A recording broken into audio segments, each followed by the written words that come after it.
My dear brothers and sisters, as we hear before the Lord is touching each one of us and bringing us healing into our lives.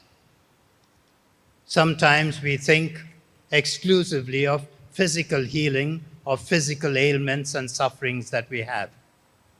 But the Lord heals us right through the Eucharist as we celebrate with Him, as He celebrates with us, as we celebrate as a community. There's healing all the time, even within our families, when we are at home, when we are at play, when we are at work.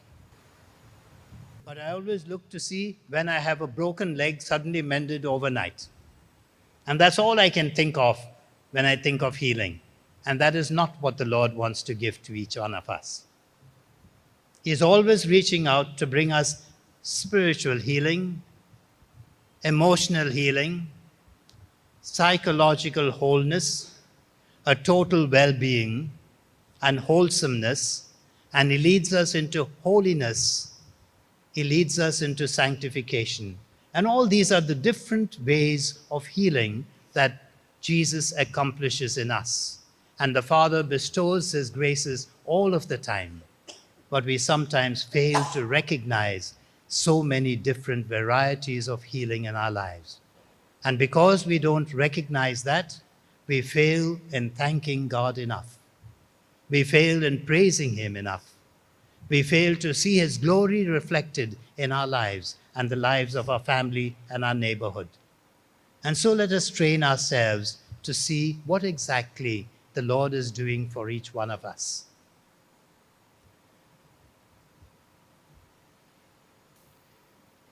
God will bless you if you endure the pain of undeserved suffering because you are conscious of His will. For what credit is there if you endure the beatings you deserve for having done something wrong? But if you endure suffering even when you have done right, God will bless you for it. It was to this that God called you, for Christ Himself suffered for you and left you an example, so that you would follow in His steps. He committed no sin, and no one ever heard a lie come from His lips. When He was insulted, He did not answer back with an insult.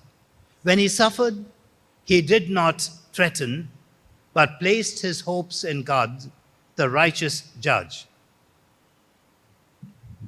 Christ Himself carried our sins in His body to the cross, so that we might die to sin and live for righteousness. It is by His wounds that you have been healed. St. Peter, chapter 2, verses 19 to 24. Peter 2, 19 to 24.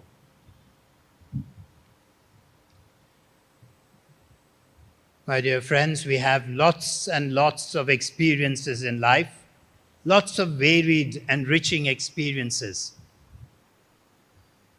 But what happens is, we have the vast bulk of pleasant experiences, happenings that we want,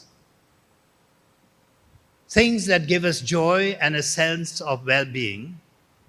And then on the other hand, you have unpleasant things, events that make us sad, morose, things that we do not like for their own sakes. And many of us are inclined to accept the events that keep us happy, perhaps in worldly terms. And we look with eagerness towards them, with enthusiasm, with joy. And often we do not see the hand of God in the pleasant things that happen. And we immediately say, I did this, I did that, I achieved this, I got the gold medal in my examinations. I, the ego. And we don't stop. Before the exams, we were crying to heaven and getting everyone to pray and to bless us. After the exams are over, all the prayers are forgotten. It happens with all our children, but why talk about children? It happens with us adults more. That's why the children don't learn, because they learn from us the way that we do it. When we want something, when we feel oppressed, when we feel under the weather, when we feel no one cares about us, we storm heaven. But then, when that thing disappears or it's taken away, we don't thank God for the miracle He worked in our lives. I went to Nasik and I prayed there, and see, now everything is sorted out. Did I thank God at Nasik or when I came back? I went to the novena of perpetual help. I went to the novena of this, that, and the other, and I forget. And we always look for the pleasant happenings all of the time. We take so much for granted, we don't even think God would be involved in the good things that happen to us. In fact, too much of pleasant events make us forgetful of God. I had the occasion to meet a guy that became a friend of mine later, but when I met him, he saw the little cross on my shirt, he knew I was a priest, and then we were sitting and chatting, and straight away he came with it. His wife had told me that he is losing the faith, please sit with him and chat. But he didn't know that background, but he must have suspected something or smelt a rat. And he said, Father, I don't believe in God. Now, losing the faith and don't believe in God are two different things. But I didn't get provoked. So we had a chat, and then I said, why do you not believe in God? I did so much for God. What did He do for me? As a child, I was a good altar server. Other boys never showed up. I was always there. I always ran first. I cleaned up the church along with the others. I did this, I did that, I did the other. I prayed my prayers regularly. And sometimes I had to call my dad or my mom to prayer because they would not be there. And I did so much for God. What did He do for me? So I stupidly opened my mouth and I said, see, He has blessed you with such a nice bungalow. And He's given you so many talents. Your basement, you have collected so many artifacts from the various churches. Some of them ivory, some of them just plain porcelain, some of them whatever. And you've got a museum down in the basement. And like Michelangelo, you lay on your back and you painted your ceiling. Such a wonderful painting there. Wait, Father, he said. All of that you're mentioning was all my hard work. God was not bothered about it at all. He wasn't involved. There was no way that one could entertain anything. Anyway, I gave him 2 little books. One, The God I Don't Believe In. I forget the author. The other name I forget. I never got those books back because I was transferred when he finished reading one of them. He met me and he said, Father, I will read the other, then I'll come to you and we'll have a talk, we'll have a discussion. And then I was transferred and I never got to those books again. But after some years, when I went back to that place, I made it a point to visit his family, and he happened to be down from the estate. But where was he? In the hospital with a broken hip. So I went to see him. I prayed over him, had a chat with him and all this. I went back to Nagpur, and after some time, his wife writes me a letter. Those days, no mobiles and all. The wife writes me a letter. Father, I don't know what has come on my husband. He can barely hobble around the house, but he's asked me to take him to church on Sunday. For years, he hadn't been to church. And all of a sudden now he says, take me to church on Sunday. And from that day onwards, I was convinced when we have everything going well for us, we tend to be forgetful of God, and sometimes we tend to deny His presence. And it was in his turmoil with a fractured hip that he recognized the presence of God in his life. And so God permits us to have unpleasant things happening to us and around us, so that at least from time to time we might turn to him in trust and in confidence. This man was a very, very honest man, very hardworking. He always paid bonuses to his employees on the tea or coffee estate. He always did all sorts of things, no vices as people in high places are given into. He had a special clinic where he had doctors coming in during the course of the week to look up his workers and their families. And if they got sick, he would take them down in his own car, a jeep, and drop them to hospital, pay all their bills. Such a wonderful character. No corruption, no drinking, no drugs, no nothing. But why this unbelief? And then suddenly now, the change of heart. God in his wisdom and divine plan, therefore, allows us to have the unpleasant events in my life, so that at least from time to time, I might turn to him and recognize his presence. Because when everything goes rosy, we tend to put him on the back burner. Those who do a lot of cooking know what it means to put things on the back burner. More attention for the things in front. Our priorities are done that way. So today we shall reflect upon human suffering and what it is all about. God can never cause us suffering. That's the basic principle. God can never cause us what is unpleasant, because that would go against his nature of being all perfect. Because suffering is a lack of perfection. It's the absence of perfection. God can only allow it or permit it as he permitted Job to be tested. Job was an ancient character in folklore. But the divine author was inspired by the Holy Spirit to call him Job and to give him a character and to have 42 chapters of writings about this man Job, a fictitious character. And there we see how I suffer not because I have sinned. I suffer not because my parents have sinned. I suffer not necessarily because others have done wrong to me. But very often, God permits, like he permitted the devil to test Job. You have a series of things, but we won't go into that for lack of time. We started very late today. But anything from a mild headache or a slightly strained tendon or ligament to an intense bereavement, all of that is called suffering.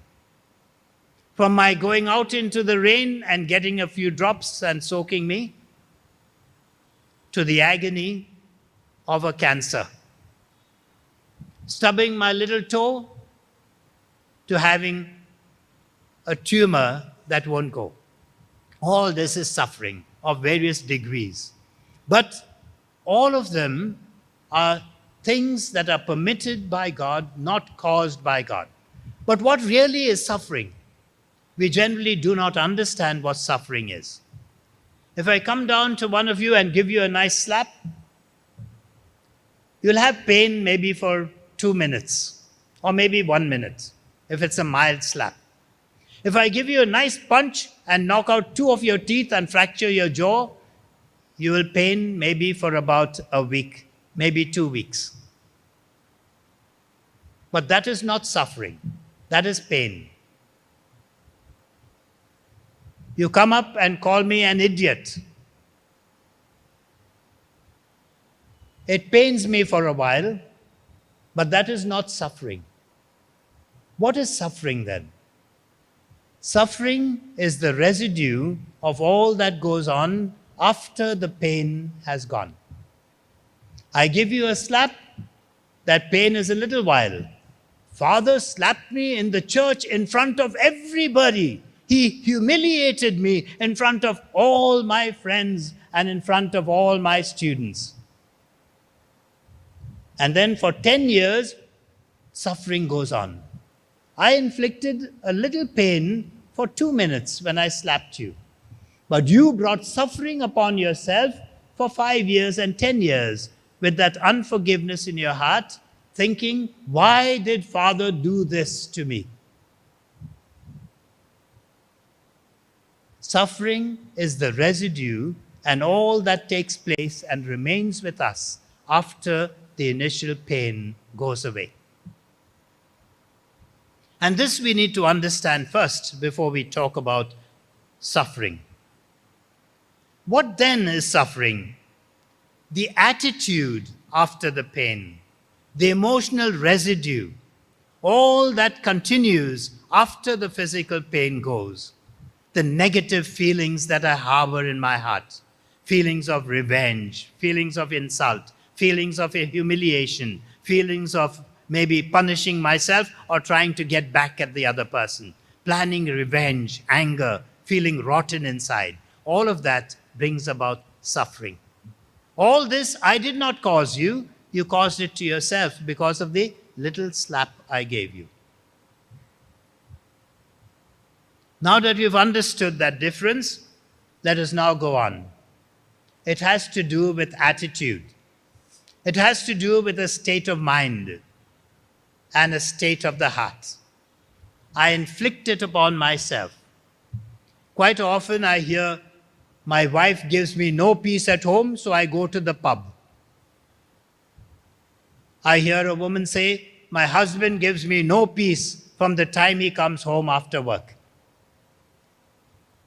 Peace, my dear, cannot be taken away from anyone.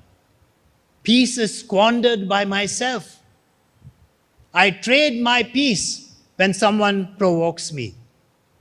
They don't take away my peace, but I give away the peace of my own volition, my own free will.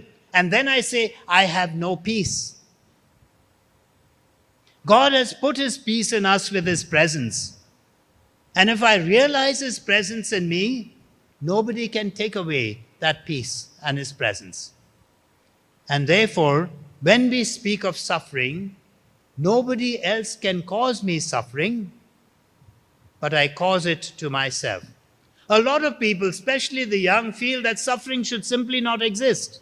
You meet a young teenager and he's so baffled and so confused about so much suffering in the world today. The confused adolescent is mad about the misery that he sees around, particularly when it happens to himself or herself. Young people, middle-aged, the elderly, they fail to see any purpose or meaning in human suffering. Medical, technological, economic, sociological progress, they feel or believe, will finally eliminate suffering. And therefore, till suffering is eliminated, try to forget about it. Like we say to people, forgive and forget. When you really forgive, you will remember but not pain and not suffer. You can't forget, otherwise God will be making you less human or subhuman by taking away your memory, which is a gift He has given to you. So also with suffering, I cannot forget suffering. But I will remember it and I will find joy because through that suffering or the path of suffering, I have been purified for something nobler and better in life. And therefore I need to be able to see that. In fact, scientific progress, pharmaceutical progress, medical progress has made life a lot more tolerable and bearable today than it was 50 years ago. You would go in for an operation, they will cut you up a mile long. Today they make a small little incision, maybe 1 inch, and then with certain microscopic things, they get into you and they heal the malady. With laser technology, they don't even have to cut you up. The beam of laser just goes to that particular spot, to that particular depth, catches your stone and smashes it to smithereens, and then it passes out. Your kidney stones are gone. Scientific progress has done a lot to alleviate pain and take away the struggle. And yet, we find we are still struggling with trying to understand where suffering comes from and how I can relate with that suffering and be healed. We know that suffering is a result of sin. We see that right from the first book in the Bible, the book of Genesis, chapter 3, verse 19. By the sweat of your brow, you shall eat your bread. However, we fail to realize in a conscious way that though suffering is a result of sin, suffering has been redeemed. It has been redeemed in and through the passion of Jesus Christ. And therefore, suffering has become salvific. But I need to see it, because Jesus has made suffering a means to salvation. God could have enacted salvation in a different way, but he chose the way of the cross. And Jesus willingly embraced the cross, even though in a moment of weakness, seeing the intensity of the agony, he cried out, "Daddy, please take away this suffering from me." But he added stoutly, "But not my will, may your will be done." And so, when we have experiences of suffering, we are called upon to willingly look beyond the suffering to the eternal plan of God. Just like Jesus did, finding joy in the cross because he was both doing the Father's will and secondly, saving each one of us.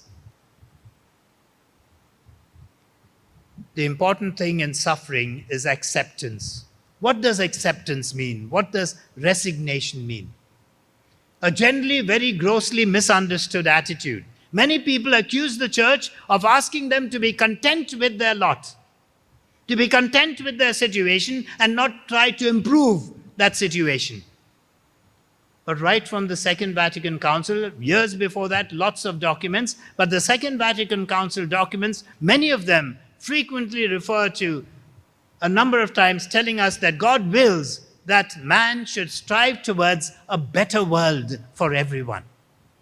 And in that better world for everyone, we find the church right from the time of Jesus looking after the orphans, the widows, those in trouble, those in turmoil.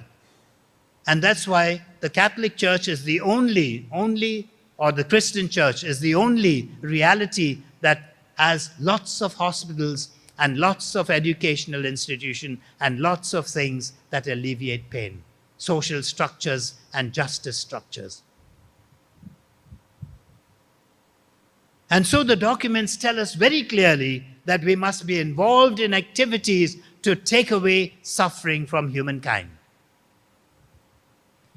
34 years ago, in 1984, Pope St. John Paul II issued an apostolic letter titled "On the Christian Meaning of Human Suffering." And not a small document, a 75-page apostolic letter on the feast of Our Lady of Lourdes in 1984. And many of us have not even heard of that document, forget seeing it or reading it. Even medical professionals have not even heard about this document, even if they are priests and nuns, doctors.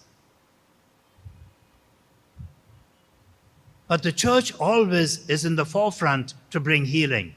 St. John Paul II also, after that letter, 10 years later, on the World Day of Sick, had this to say, I quote, "The Pope urged the sick to offer their sufferings in union with Christ for all humanity. And just as Mary stopped by the cross of Jesus, paused beside all the crosses of suffering of contemporary man." Stop by the crosses of suffering of contemporary man. Let us not leave it to someone like Mother Teresa or Maria Rani or one or two sisters or fathers that we hear of in the modern context. There are lots of people doing good things around, but we do not recognize them. We do not see the reality of what they do. But in spite of the bravest attempts to lessen pain, suffering will still exist. Because as I said at the start, it is something that I manufacture. We cannot do with it completely. That is where acceptance comes in. That's where we call resignation comes in.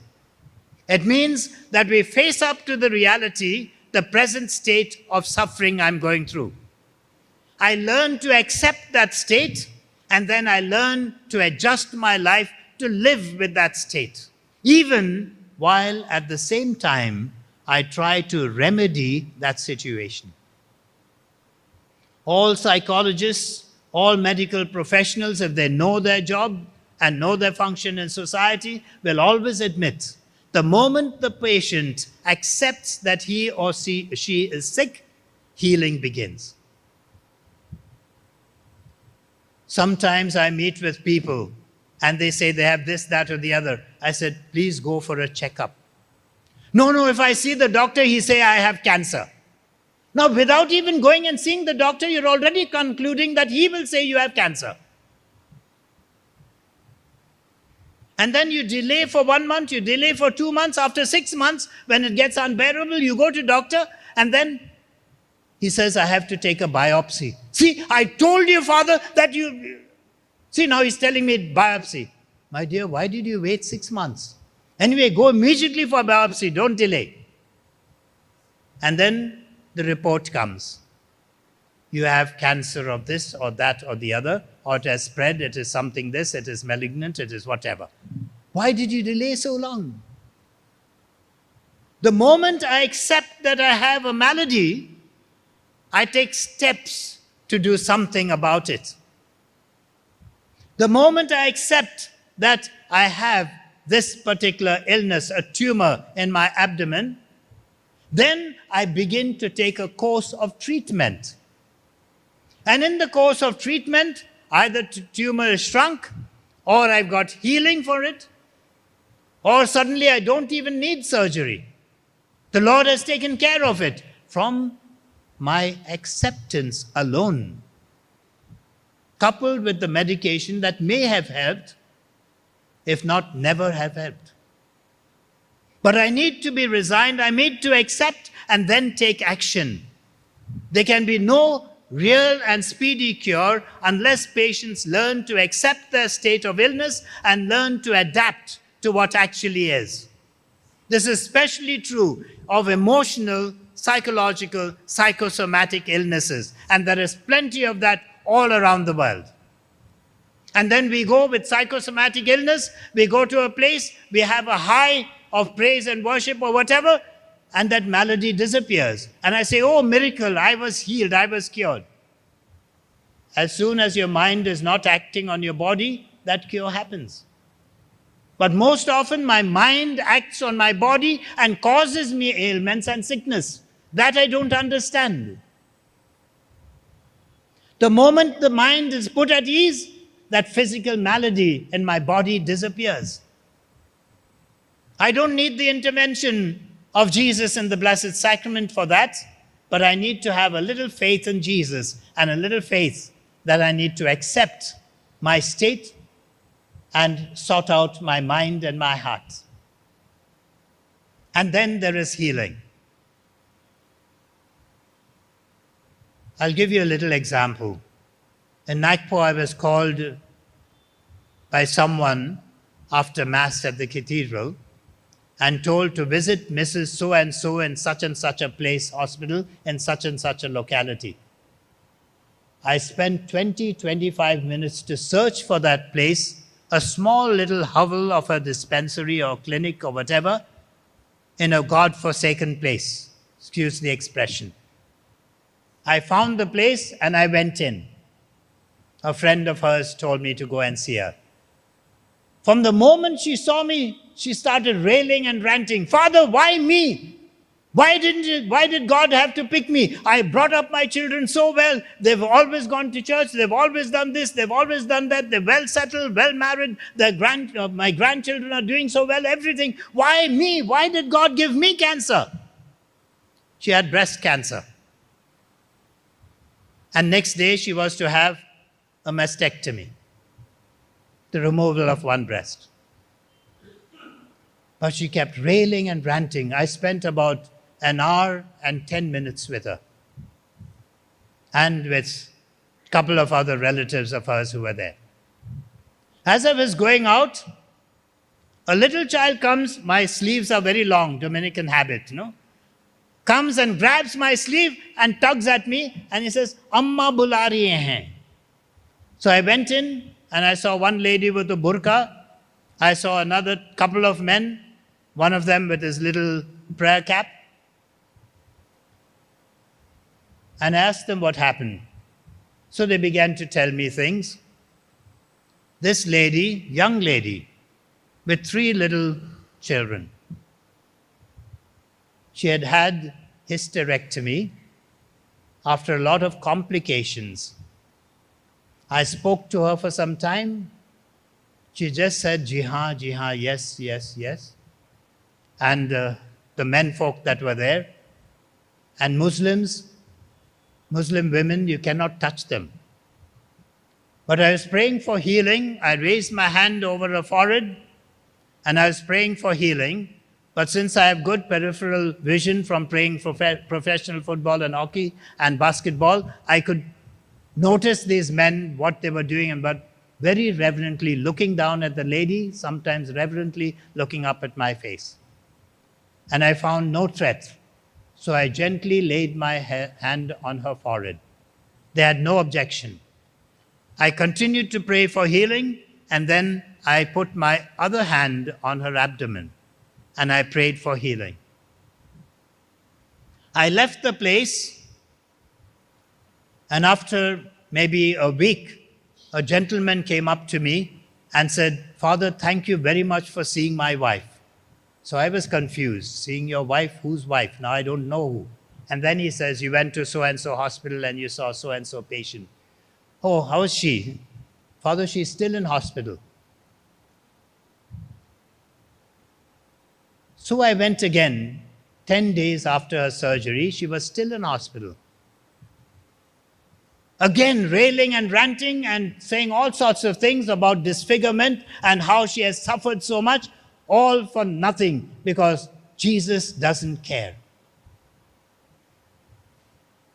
I prayed over again, and I went back. Then I got looking for the other lady.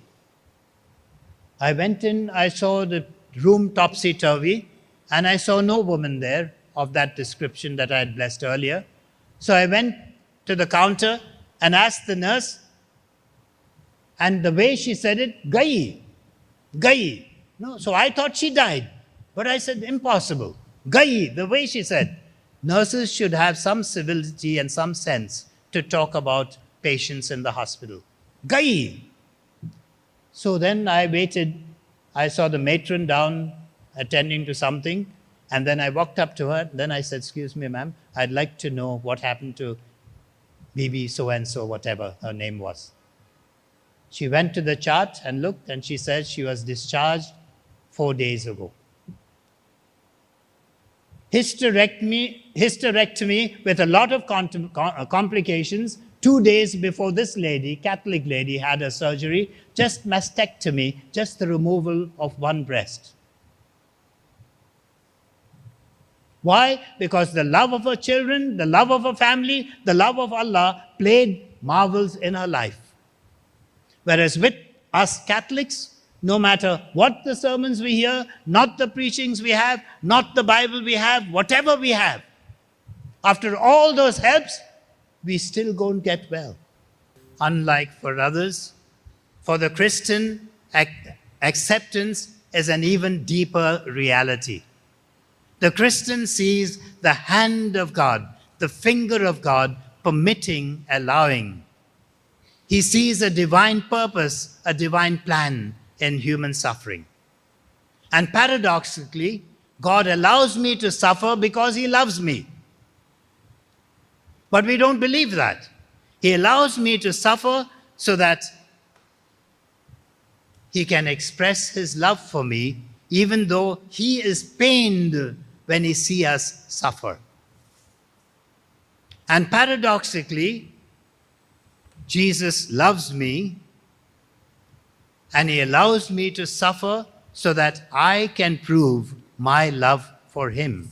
That's where I fail. He loves me and permits me to suffer so that I might prove my love for Him. But we tend to say, "Lord, I've had enough. For a change, try loving someone else. Because when you love me, I suffer. So share that suffering with someone else. Love them too." Let us ask the Lord to take care of what we go through and how we do things. Reflecting on our ordinary common experiences, we sometimes see that suffering will be caused in order to bring about healing. God is a little like a surgeon. You have a little malady, he will inflict suffering on you. He will give you a needle, causing you a little pain. But I accept that needle because I know in that will be the antidote to my illness. He calls me to surgery, he puts me on the table, he cuts me up, I feel pain. But he causes me a little pain. And God is a little like that, and yet totally different. While the human surgeon causes me pain to bring about healing, the divine physician does not cause me pain. He permits the pain to bring about healing. And so if I want to be cured, I move myself to accept the pain. I go to a dentist, for instance. I say, I've got a terrible toothache. But then he says, well, I have to extract that tooth. Well, I have to do root canal. Well, I have to do some whatever filling. It's going to cause you pain. But in that pain, I allow him to go ahead. Why? Because I trust that dentist. I accept what he is doing because I want to get better. I've been suffering with this toothache for 1 month, 2 months, maybe 6 months. Now when I get to him, he will take care of it, cause me a little temporary pain now, but then no pain afterwards. But God permits the performing of the operation so that infections might be removed. Surely a patient is concerned about getting better, and therefore he does not hurt the doctor or curse the doctor for causing him pain. Imagine you go to the doctor, the dentist, and he does something in your mouth, and then under your breath you start cursing him because you can't speak. He's put a whole ball of cotton in there for whatever reason, and he's done something and told you, now keep your mouth closed and clenched for some time. And you go home and write notes to your wife or your husband about what doctor did and how stupid he is. Or else,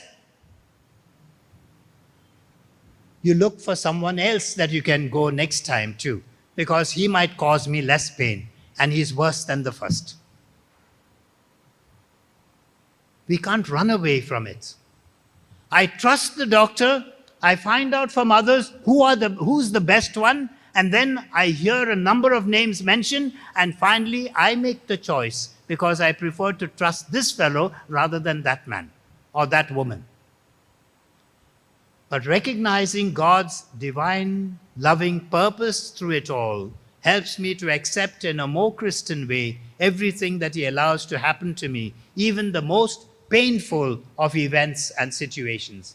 As a surgeon, as a carpenter, as a sculptor, as a goldsmith, as an artist, all of these use instruments for their work. So too, we can speak of God using instruments in beautifying us, in sanctifying us, to make us more perfect. His instruments are the ordinary circumstances in our lives. Situations in my own life, situations in the life of my family, situations in the life of my friends, situations in the lives of total strangers. He uses all of these situations. He uses things, he uses events, he uses places, he uses persons in order to bring about healing in my life. And most often, God uses persons in order to heal us. Persons are his instruments to bring healing. His plastic surgery or whatever surgery he does, making us holy, sanctifying us, beautifying us, perfecting us. Using sometimes acquaintances, sometimes total strangers. So people that we've never seen before. Sometimes he uses our own companions, our own family members. He uses people closest to us, to our hearts, and then things get really hot. When God uses instruments that are very close to us, we begin to question their motives. We get suspicious of them. We ask why. Therefore, we strive to fix our gaze not on the instruments, but on the Lord. Just like when you go to the dentist, you're not trying to see the instruments he's going to put in your mouth. You look up and to gaze into his eyes, into his face. Nowadays, they all wear masks. And you don't know which doctor is actually doing it, whether the one you spoke to outside or whether somebody else has taken his place. Because they're all covered up. But then you try to look into his eyes, not at the instruments. We need to train ourselves in moments of hardship and trial and tribulation to look into the eyes of Jesus. And when we look into the eyes, we don't bother about what instruments he uses. Are we ever thankful towards God for the instruments in our lives that he uses in order to perfect us, to sanctify us, to make us more holy? Having said all this, how can I accept suffering and turn to God and see his loving purpose in it? Most of us rush to find intellectual answers, failing to realize we cannot fathom the mind of God. We cannot see through his holiness and his ways, his inscrutable ways. And this calls for a little bit of faith. A little bit of faith. If you have faith as little as a mustard seed, you could say to this Church of the Immaculate Conception, move from here to the sea and knock off those casinos instead. It will move.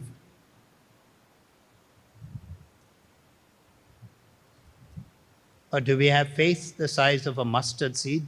Perhaps if the Lord had to speak today, he would speak of an atom, or he'd speak of a nucleus of an atom, or the neutrons or the protons, and now they've gone splitting further and further and finer and finer. But mustard seed is small enough for us. It calls for a little bit of trust in God, to believe and to know that God is aware of what he does and that God is in total control. A spirit of prayer and an attitude of firm faith are essential towards the proper understanding of suffering. But in more acute suffering, praying our ordinary prayers won't get us very far. Praying our ordinary prayers in a carefree and a superficial way to have it done and finished with. I sometimes join families at evening prayer or night prayer or family prayer or sometimes praying the rosary. Sometimes they only announce a number. Poiler Mister. Nobody knows what Mister. Which is it, joyful or luminous or sorrowful or what? Poiler Mister. Finish. All the words are finished. What are we doing? Are we praying at all? That type of prayer won't sustain me in times of tribulation and suffering. I need the prayer for greater degrees of suffering. I need the prayer of contemplation like Mother Mary. Pondering in our heart all the things of our divine Son. Our feelings get so intense that this type of ordinary babbling away at prayer becomes impossible. For serious crisis, we need the prayer of contemplation, pondering in our hearts as we pray and relate, building up communion, building up union with Jesus. Being aware of his presence, putting ourselves into his presence, immersing ourselves into him, and swearing by him. Knowing that he is all, he is everything for me.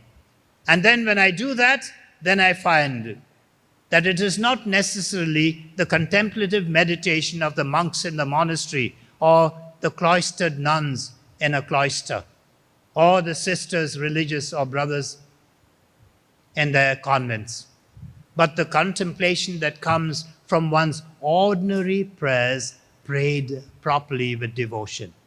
One's ordinary prayers prayed with attention.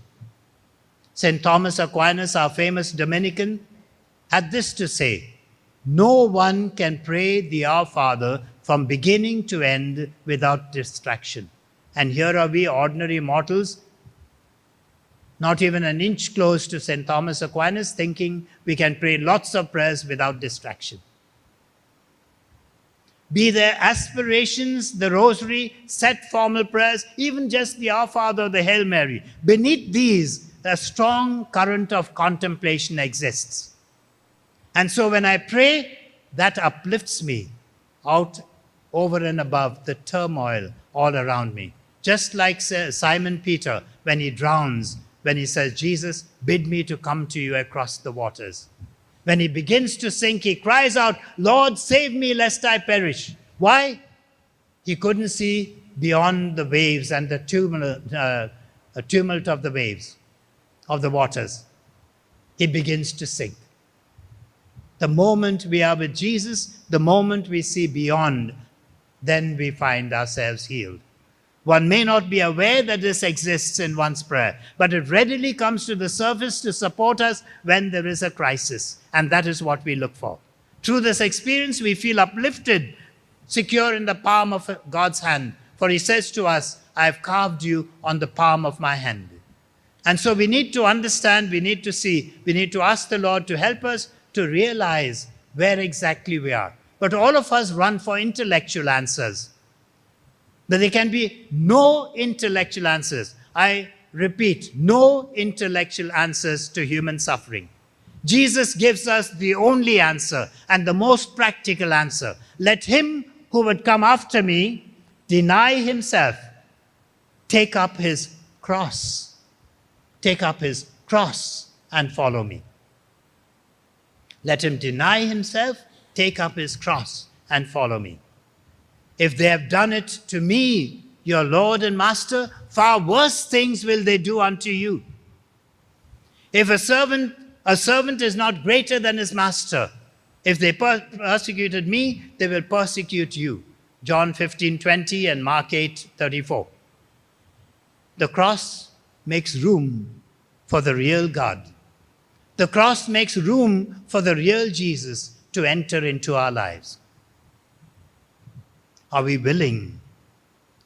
Christ has redeemed the world by his passion, death, and resurrection. It is all in the mind and the plan of God. His divine purpose, calling out to us for our cooperation, uniting us to the redemptive work of Christ. Therefore, St. Paul could say very stoutly, boldly, in my body I make up what is lacking in the cross of Christ. There's nothing lacking in the cross of Christ, but every Christian baptized in the name of Christ needs to do something for one's own salvation, uniting one's own suffering with those of Jesus on the cross. And that is found salvation. And therefore, let us turn to the Lord time and time again and ask the Lord to help us do that. Many of us look for a comfortable God rather than a God of comfort. A comfortable God who overlooks all our faults and is satisfied with our lack of effort or little effort that we put in, taking him for granted. An aloof God, a distant God, a God who is busy with other activities, so I too can go off. We need to acknowledge the presence of God and imbibe that presence and imbibe the Spirit of the Lord as he sends us the Holy Spirit to put words into our mouths and our hearts, to sustain us, to help us through all the trials of life. May God be praised and give us the grace that we need to look at all the challenges that we have and discover his plan for us, that we might open our minds and our hearts to his ways and always his ways, not my ways.